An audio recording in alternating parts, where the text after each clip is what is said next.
దేశ రక్షణ సాంకేతికతలో భారత్ మరో కీలక మైలురాయిని చేరుకుంది. డిఆర్డీఓ యుద్ధ విమాన పైలట్ ఎస్కేప్ సిస్టమ్కి సంబంధించిన హై స్పీడ్ రాకెట్ సెలెడ్ టెస్ట్ను విజయవంతంగా పూర్తి చేసింది. ఈ పరీక్ష స్వదేశీ యుద్ధ విమాన రక్షణ సాంకేతికతలో మరో మైలురాయిని సాధించినట్లయింది.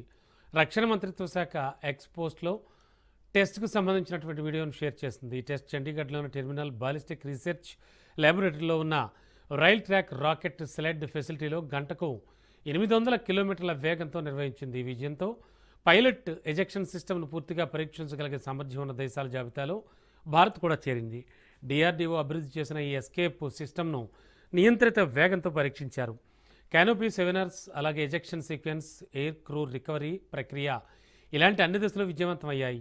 ఈ టెస్ట్ను Aeronautical Development Agency, Hindustan Aeronauticals Limited సంయుక్తంగా నిర్వహించాయి.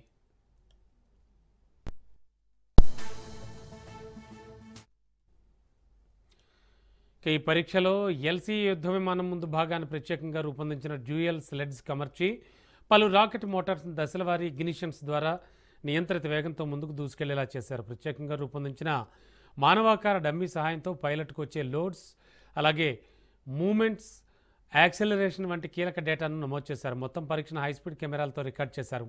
ఈ పరీక్షను భారత వాయుసేన, వైమానిక వైద్య ధృవీకరణ సంస్థల అధికారులు ప్రత్యక్షంగా వీక్షించారు. రక్షణ మంత్రి రాజ్నాథ్ సింగ్ ఈ విజయంపై డిఆర్డీఓ, ఐఏఎఫ్, అలాగే ఏడీఏ, హెచ్ఏఎల్తో పాటు రక్షణ రంగ సంస్థలను అభినందించారు.